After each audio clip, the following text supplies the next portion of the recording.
Welcome back to my YouTube channel. I hope आप सभी को चैप्टर नंबर 1, 2, 3, 4 अच्छे से क्लियर अप हो गए होंगे। अगर कोई भी डाउट है चैप्टर नंबर 1, 2, 3, 4 में, you can ask me. Now it's time to placement and induction. हमने लास्ट चैप्टर में रिक्रूट एंड सेलेक्ट किया था पर्सन्स को, तो हमने रिक्रूट और सेलेक्ट किया था पर्सन्स को। अब ये टाइम है कि उन्हें प्लेसमेंट देना। प्लेसमेंट मतलब उन्हें उनकी जॉब पर रखना और उन्हें उनकी ड्यूटीज़ एंड रिस्पॉन्सिबिलिटी से रूबरू कराना कि हाँ अब आपका काम ये है, आपकी पर्टिकुलर जॉब ये है, आपकी पर्टिकुलर ड्यूटीज़ ये हैं, आपकी रिस्पॉन्सिबिलिटीज़ ये हैं। उसके बाद इंडक्शन कराना। इंडक्शन होता है कि कंपनी से रूबरू कराना कि हमारे इस कंपनी में आपको यहाँ पे कैंटीन है, यहाँ पे आपके लिए वॉशरूम है, यहाँ आपके लिए रेस्ट रूम है, यहाँ हमारे पास मेडिकल फैसिलिटीज़ हैं, यहाँ आपके पास एक्स्ट्रा बोनस है। तो जो भी है उसका इंडक्शन कराना। तो वन बाय इन दोनों टर्म्स को अच्छे से एक्सप्लेन करूंगी। सो देखिए, प्लेसमेंट एक ऐसा प्रोसेस है जब हम स्पेसिफिक जॉब पे असाइन कर देते हैं हर एक सेलेक्टेड कैंडिडेट को। ये एक्चुअल पोस्टिंग होती है एम्प्लॉय की एट स्पेसिफिक जॉब। जो प्लेसमेंट का प्रोसेस है वो यही होता है कि राइट पर्सन को राइट जॉब पे रखा जाए। स्पेसिफिकली रैंक और रिस्पॉन्सिबिलिटी इंडिविजुअल को दी जाती है। साथ ही साथ जॉब प्लेसमेंट एक सिंपल मेथड नहीं है जितना वो दिखता है, बट एम्प्लॉयज़ को प्लेस करना according to requirement of the job. और जॉब कभी भी एडजस्टेबल नहीं हो सकती, वो हमेशा रिक्वायर्ड करेगी क्वालिफिकेशन ऑफ द एम्प्लॉयज़ के लिए।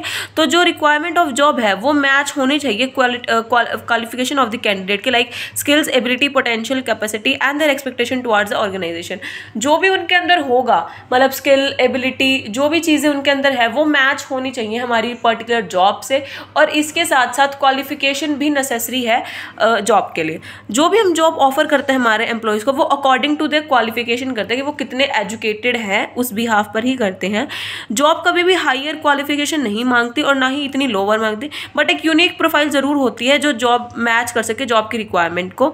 और जो एम्प्लॉय हम असाइन करते हैं वो राइट जॉब पर ही करते हैं। मतलब जिस पर्सन को जो काम ऑलरेडी आता है उसको उसी पर रखेंगे, बट उससे थोड़ी और उसके पोटेंशियल अप्रेजल का भी हम ध्यान रखेंगे। जो प्लेसमेंट है वो यही रहती है कि राइट पर्सन को राइट जॉब दी जाए। बहुत सारी ऑर्गेनाइजेशन क्या करती है कि न्यू रिक्रूट करती है, बट कुछ बहुत लंबे टाइम में करती है और सर्विसेज प्रोवाइड कर देती है, कंफर्म कर देती है। पर प्लेसमेंट एक ऐसा लिटिल डिस्ट्रीब्यूट है ऑर्गेनाइजेशन और एम्प्लॉयज़ के लिए जो थोड़ी प्रॉब्लम तो क्रिएट करता ही है। ठीक है, उसके बाद आता है ऑब्जेक्टिव्स। ऑब्जेक्टिव क्या होता है प्लेसमेंट का कि जो सिलेक्टेड कैंडिडेट्स हैं उनको हम जॉब पे रख लेते हैं और जो सूटेड होते हैं, मतलब जॉब को सूट कर सकते हैं, जो भी हमारा एम्प्लॉय हम सेलेक्ट करते हैं, प्लेस करते हैं अप्रोप्रिएट जॉब पे, वो फैमिलियर होता है उस जॉब के साथ ताकि उसे पता हो। और हम ऑर्गेनाइजेशन के प्रोसेस से भी कराते हैं, उसको हम इंडक्शन कहते हैं। अगर पर्सन एडजस्ट कर रहा है जॉब में और कंटिन्यू परफॉर्म कर रहा है एज ए पर एक्सपेक्टेशन, तो इसका मतलब है कैंडिडेट प्रॉपरली प्लेस्ड किया गया है। मतलब अगर वो अपने काम को इंजॉय कर रहा है और अपनी एबिलिटीज़ को बढ़ा रहा है तो दैट मीन्स वो अच्छी जगह पर प्लेस कर दिया गया है। जो भी कैंडिडेट अगर उसको प्रॉब्लम फेस हो रही है उस जॉब में एडजस्ट होने के लिए, तो कैंडिडेट उस पर्सन को हम समझेंगे हमने उसको इम्प्रॉपरली प्लेस किया और जो जिस as per aptitudes and potential. ठीक है, जो प्लेसमेंट होते हैं वो हाईली सिग्निफिकेंट करते हैं हमारे एचआर प्रोसेस से, क्योंकि वो इंप्रूव करते हैं हमारे एम्प्लॉयज़ का मोरल और हेल्प करती है एम्प्लॉय टर्नओवर को रिड्यूस करने में, reduce absentees and accident rates को भी रिड्यूस करती है। जो कैंडिडेट है वो हमेशा वर्क प्री डिटरमाइन ऑब्जेक्टिव के अकॉर्डिंग ही करते हैं। और प्लेसमेंट का तो यही इंपॉर्टेंट टास्क होता है, right person at right job. पर कुछ मिसप्लेसमेंट हो जाती है, किन किन वजह से? अगर एम्प्लॉय डिससेटिस्फाइड हो और फ्रस्ट्रेटेड हो, लोअर प्रोडक्टिविटी हो, अगर एम्प्लॉय कभी भी अपना बेस्ट ऑर्गेनाइजेशन में ना दे, lack of interest, more labour turnover, decrease morale, accident and absentees, ये सारे रीजंस होते हैं मिसप्लेसमेंट, मतलब गलत प्लेस करने के, गलत कैंडिडेट को सेलेक्ट करने के। Now types of placement, differential placement and traditional placement. सिर्फ एक छोटा सा डिफरेंस बताऊंगा, आपको दोनों चीज़ें क्लियर हो जाएगी। डिफरेंशियल प्लेसमेंट क्या होता है कि इसमें हम पर्सन की स्किल, नॉलेज, एप्टीट्यूड, एबिलिटी को मैच करते हैं, जो सूटेबल होगी उस पर ही प्लेस करेंगे। फॉर एग्जाम्पल, ठीक है, 10 जॉब है डिफरेंट टाइप्स की, डिफरेंट डिपार्टमेंट की, हमने एक पर्सन को सेलेक्ट कर लिया। अब उस पर्सन को ये नहीं है कि हाँ जो हमारे पास पहली जॉब खाली है उसी पे रखेंगे, नहीं। जो उस पर्सन के लिए 10 में से बेस्ट होगी, हम 10 में से एक बेस्ट सेलेक्ट करेंगे उस बेस्ट पर्सन के लिए और उसको उस जगह प्लेस करेंगे। That is known as differential placement. ठीक है, मैंने लिखा हुआ है छोटा सा, बेस्ट चूज, उसके लिए बेस्ट से बेस्ट चूज करेंगे। ट्रेडिशनल क्या होता है, हाँ भाई 10 पोस्ट है, 2 पर्सन सेलेक्ट कर, भाई तू ए पे चला जा, तू बी पे चला जा। ये होता है ट्रेडिशनल कि जो पोस्ट पर्टिकुलर जॉब खाली उसी पे प्लेस कर देना। ठीक है, got it, okay fine. Now अब आता है objective and significance of placement. First सबसे पहले ऑब्जेक्टिव्स क्या होते हैं? Reduction in frustration. जो प्लेसमेंट है वो क्लैरिफाई करते हैं रैंक, जॉब, रिस्पॉन्सिबिलिटी जो हम एसोसिएट करते हैं। तो एम्प्लॉय को क्लियर होना चाहिए ईच एंड एवरी एस्पेक्ट कि उसका क्या मतलब है उस जॉब से रिलेटेड, और उसको हेल्प करनी चाहिए अपने मोरल को हाई करने में, और जो भी उसकी फ्रस्ट्रेशन है उसको रिड्यूस करने में अमंग ऑल द देम, मतलब जो भी ऑर्गेनाइजेशन में हो रहा है।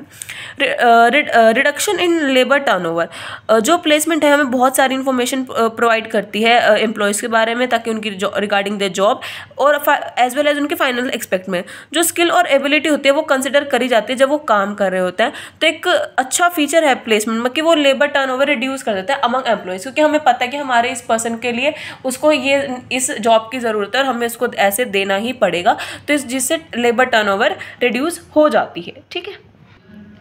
रिडक्शन इन एब्सेंटीज, इसमें क्या होता है जो हमारे प्लेसमेंट है, जो हम जिनको कंसिडर करते हैं वो एबिलिटी और स्किल के बेसिस पे करते हैं और उसी के अकॉर्डिंग रैंक और जॉब हम असाइन करते हैं, तो हमें ये हेल्प करते हैं कि एब्सेंटीज रिड्यूस हो जाए। रिडक्शन इन एक्सीडेंट, जो भी स्पेशलाइज्ड एरिया होता है उनके प्लेसमेंट के टाइम पे हम यही एफर्ट लगाते हैं जब उनको असाइन हम जॉब कर रहे हैं तो उनके एक्सपेक्टेशंस के अकॉर्डिंग करें, जो उनका इंटरेस्टेड एरिया है एम्प्लॉयज़ का उसे वही कंसिडर करें और वही असाइन करें, तो ऑटोमेटिकली जो एब्सेंटीज और जो एक्सीडेंट्स के काम है वो रिड्यूस हो जाएंगे। Matching of ability with the job, for वही बात आ गई कि जो पर्सन का जिसमें एफर्ट है, जिस चीज़ में वो अच्छे से मैच होता है, हम उसी को वही रिक्वायर्ड जॉब करें, और ये हमारी ये अनदर ऑब्जेक्टिव है क्योंकि वो हमें बेनिफिट, हमारी कंपनी को बेनिफिट करेगा क्योंकि एम्प्लॉय डेडिकेशन से काम करेगा टुवर्ड्स द कंपनी उस जॉब में। अगर एम्प्लॉयज़ को काम अच्छा आता होगा उस पर्टिकुलर जॉब में तो वो अपना 100% देगा, अगर उसको काम नहीं आता होगा तो उसको काफ़ी ज़्यादा हर्डल फेस करने पड़ेंगे। ठीक है ना। Timely completion of project, organisation का टाइमली डिलीवर होगा प्रोजेक्ट्स एंड वर्क। अगर राइट पर्सन अवेलेबल नहीं है उस जॉब के लिए तो वो पॉसिबल नहीं है टाइमली पूरा है, तो प्लेसमेंट इंश्योर करते कि राइट पर्सन अवेलेबल हो उसी जॉब पर ताकि जो प्रोजेक्ट है वो टाइमली डिलीवर्ड हो सके। ठीक है। अचीवमेंट ऑफ ऑब्जेक्टिव, जो प्लेसमेंट है वो इम्प्रूव करते हैं हमारे एम्प्लॉय के मोरल को और लेबर टर्नओवर एब्सेंटीज को भी रिमूव करती है। तो एम्प्लॉयज़ जब वर्क करते हैं कंपनी में वो पूरी डेडिकेशन से करते हैं और साथ ही साथ जो कंपनी का ऑब्जेक्टिव है वो भी एफिशिएंटली और इफेक्टिवली अचीव हो जाता है। प्रॉब्लम्स इन प्लेसमेंट, प्लेसमेंट वो कोई इजी काम नहीं है, बहुत मुश्किल होती है मैच करना रिक्वायर्ड जॉब और कैंडिडेट की स्किल्स के अकॉर्डिंग टुवर्ड्स द कंपनी। तो जो प्रॉब्लम है फेस करनी पड़ती है, कई बार हमारा रॉन्ग सिलेक्शन हो जाता है, हम कई बार रॉन्ग प्लेस करते हैं, दोनों चीज़ें होती हैं। तो क्या क्या प्रॉब्लम्स रहती हैं देखिए। सबसे पहले employees expectation from the job. कई बार क्या होता है जब एम्प्लॉई जॉब ज्वाइन करता है ऑर्गेनाइजेशन तो उसके काफ़ी सारी एक्सपेक्टेशंस होती है, लाइक अच्छी सैलरी, अच्छा स्टेटस और कुछ अच्छे गोल, पर सैलरी जब हम ऑफर्ड करते हैं तो वो उसके बिलो एक्सपेक्टेशन होते हैं, जिसका ये हमें रिजल्ट मिल सकता है कि वो मिसमैच है हमारे एम्प्लॉयज़ की एक्सपेक्टेशंस के लिए और जॉब के लिए भी। जॉब एक्सपेक्टेशन, अब हमें परफेक्ट मैच चाहिए जॉब एक्सपेक्टेशंस का भी और एम्प्लॉयज़ की नॉलेज और स्किल का भी, पर job expert little bit higher होती है नॉलेज से और स्किल भी चाहिए होती है। जो भी हम सेलेक्ट करते हैं एम्प्लॉयज़ उसी के अकॉर्डिंग करते हैं, पर कई बार मिसमैच हो जाता है दोनों का ही, जिस वजह से प्रॉब्लम फेस करनी पड़ती है हमारी ऑर्गेनाइजेशन को। टेक्नोलॉजी चेंजेस, ऑर्गेनाइजेशन डायनामिक होती है और हमें लेटेस्ट टेक्नोलॉजी को अडेप्ट करने में काफ़ी प्रॉब्लम आती है। कई बार कॉम्पिटिटर पहले कर लेते हैं तो एम्प्लॉय को उसकी नॉलेज नहीं होती, जिस वजह से हम उसको अपडेट नहीं कर पाते, तो एम्प्लॉयज़ को काफ़ी ज़्यादा मतलब टेक्नोलॉजी की वजह से काफ़ी ज़्यादा प्रॉब्लम फेस करनी पड़ती है। ऑर्गेनाइजेशन रिस्ट्रक्चरिंग, कई बार क्या होता है जब हम मर्जर एमलगनेशन करते हैं तो कई बार क्या होता है कि जो जॉब्स की कई बार क्या होता है कि मैनेजर्स चेंज हो जाते हैं।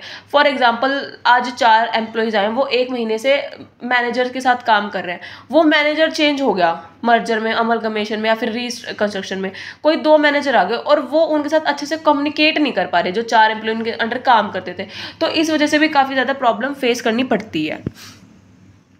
Problem of fit in job, क्या होता है कि जो जॉब्स की क्लासिफिकेशन इंडिपेंडेंट जॉब होती हैं, तो जो प्लेसमेंट जो इंडिपेंडेंट जॉब होती है, लाइक जहाँ पे सेल्स फील्ड जॉब की बहुत बड़ी प्रॉब्लम रहती है।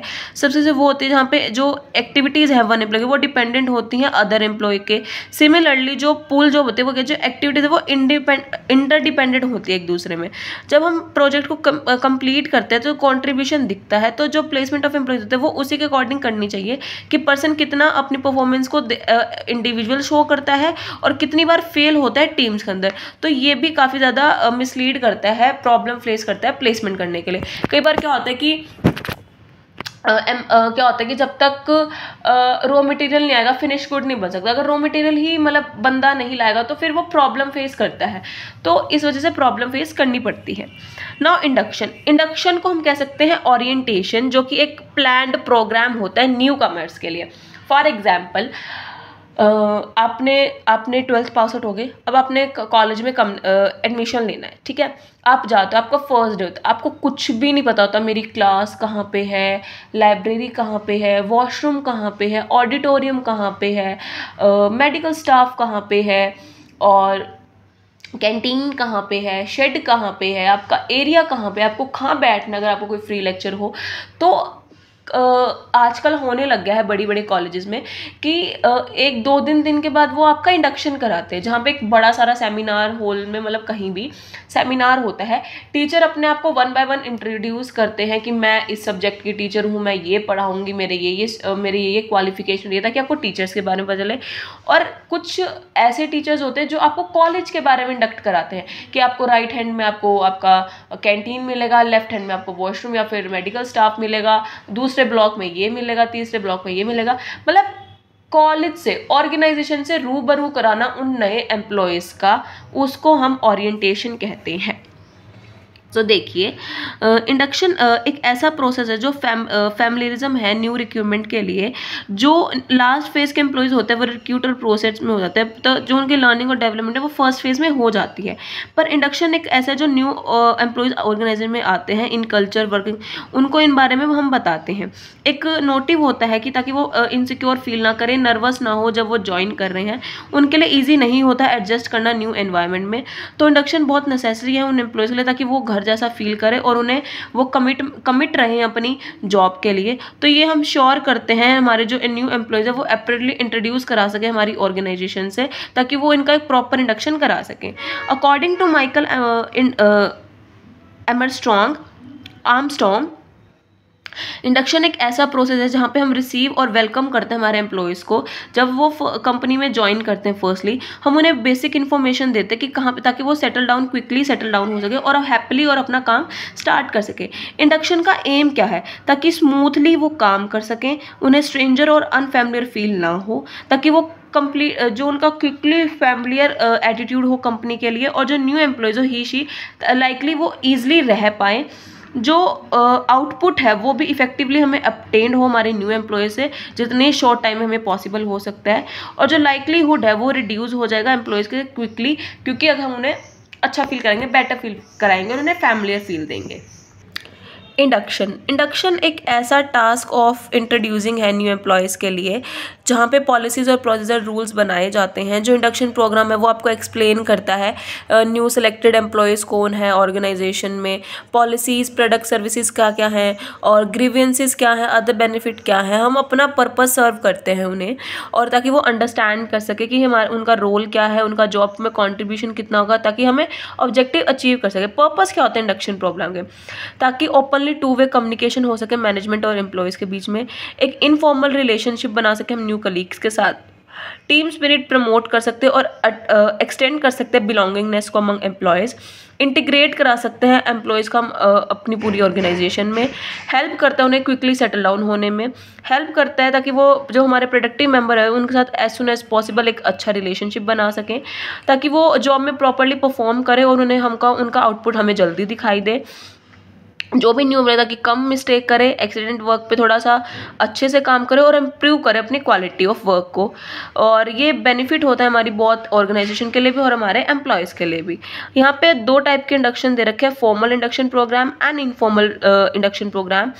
फॉर्मल इंडक्शन प्रोग्राम क्या होता है, जो हमारे न्यू फैसिलिट एम्प्लॉयज़ हैं उनको हम सारी अपनी पॉलिसीज़ और ऑर्गेनाइजेशन के बारे में बताते हैं। स्मॉल ऑर्गेनाइजेशन में इनफॉर्मल को कंडक्ट करते हैं like supervisor, but challenging task हो जाता है हमारे स्मॉल ऑर्गेनाइजेशन के लिए, क्योंकि वहाँ पे टाइम मनी ज़्यादा लगता है।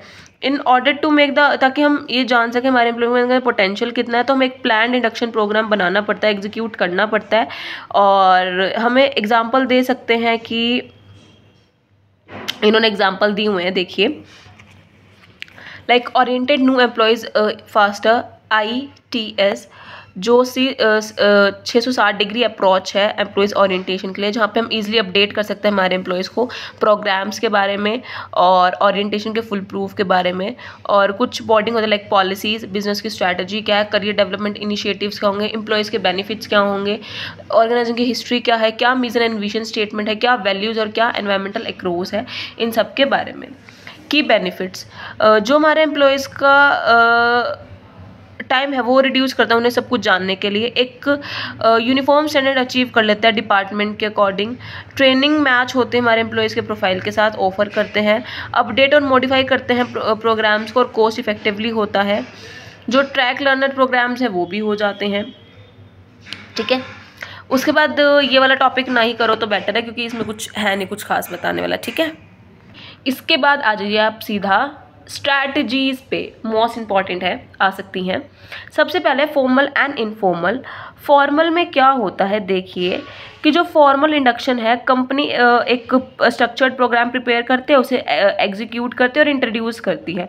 बट इनफॉर्मल में क्या होता है कि न्यू एम्प्लॉयज़ को डायरेक्टली प्लेस कर दिया जाता है जॉब पे। इंडक्शन जो डिपेंड करते हैं न्यू एम्प्लॉयज़ की कैपेबिलिटीज़ कितनी है उनकी जॉब्स के रिगार्डिंग। तो जो फॉर्मल है वो फॉर्मल इंडक्शन बेटर है इनफॉर्मल से, क्योंकि टाइम लगता है, कॉस्ट भी लगती है और टाइम कंज्यूमिंग भी होता है, तो वो फॉर्मल में होता है, इनफॉर्मल में नहीं होता। और खासकर जो फॉर्मल इंडक्शन है वो मोस्टली लार्ज ऑर्गेनाइजेशन करती है, स्मॉल ऑर्गेनाइजेशन में ये पॉसिबल नहीं है, ठीक है। इंडिविजुअल एंड कलेक्टिव इंडक्शन, जो सेकंड ओरिएंटेशन और इंडक्शन प्रोग्राम है वो चॉइस होती है इंडिविजुअल और कलेक्टिव में। कंडक्टिंग जो इंडक्शन है प्रोग्राम वो हर एम्प्लॉय के लिए, इंडिविजुअल के लिए एक्सपेंसिव, टाइम कंज्यूमर और इम्प्रैक्टिकल होता है। जो स्मॉल ऑर्गेनाइजेशन है जो इंडिविजुअल ओरिएंटेशन अप्रोच को ही मोस्ट ऑफ द यूज़ करती है टाइम पर, और जो कलेक्टिव इंडक्शन अप्रोच है वो फ्रीक्वेंटली लार्ज यूज़ करते हैं, क्योंकि जो फॉर्मल इंडक्शन है वो ओवर इनफॉर्मल इंडक्शन के अप्रोच के लिए है, ठीक है। उसके बाद आता है सीरियल एंड डिसजंक्टिव इंडक्शन। इसमें क्या होता है, जो सीरियल इंडक्शन उसमें क्या होता है, जो सीनियर और एक्सपीरियंस है वो इंट्रोड्यूस करते हैं न्यू एम्प्लॉयज़ को अपनी कंपनी से, ठीक है। पर डिसजंक्टिव में क्या होता है कि वहाँ पे कोई भी सीनियर एम्प्लॉय नहीं होता उनको इंट्रोड्यूस करने के लिए, भाई जो काम दिया तुम्हें दो। तो इसकी मेरिट्स और डीमेरिट्स क्या हैं कि हेल्प करता है एम्प्लॉयज़ को क्रिएटिव बनाने में, उनका जो नो बर्डन नो कल्चर का ये हो जाता है। और लैक ऑफ रोल मॉडल की कमी रहती है, मतलब मेंटोर की कमी रहती है, लाइक वो हिट एंड ट्रायल मेथड को ही यूज़ करना पसंद करते हैं। तो कई बार जो डिस्टिंक्टिंग कल्चर है वो इनोवेशन एंड फ्रेश आइडियाज़ भी क्रिएट ला सकता है, बट वो रिस्की बहुत ज़्यादा हो जाता है, ठीक है। इसके बाद आता है इन्वेस्टर एंड डाइवर्स्चर, मतलब उसमें इन्वेस्टर में नो मॉडिफिकेशन नहीं होती पर डाइवर्स्चर में मॉडिफिकेशन होती है। देखिए जो इन्वेस्टर ओरिएंटेशन अप्रोच है उसमें क्या करते हैं, जो कंपनी है वो अप्रूव करती है valuable characteristics of the new employees को, जो टॉप लेवल के पोजीशन है वही फील्ड करता है इस अप्रोच को करने के लिए। जो भी न्यू क्रेडिट्स को सेलेक्ट करा जाता है कि उनके वैल्यूएबल कैरेक्टरिस्टिक्स पे, ताकि उन्हें पूरी फ्रीडम हो डिसीजन मेकिंग में। पर डाइवर्सिफिकेशन में क्या होता है कि जो कंपनी प्रेफर करते हैं कि माइनर मॉडिफिकेशन, मतलब कम करेक्टरिस्टिक्स पे ज़्यादा ध्यान नहीं देती और अकॉर्डिंग द रिक्वायरमेंट।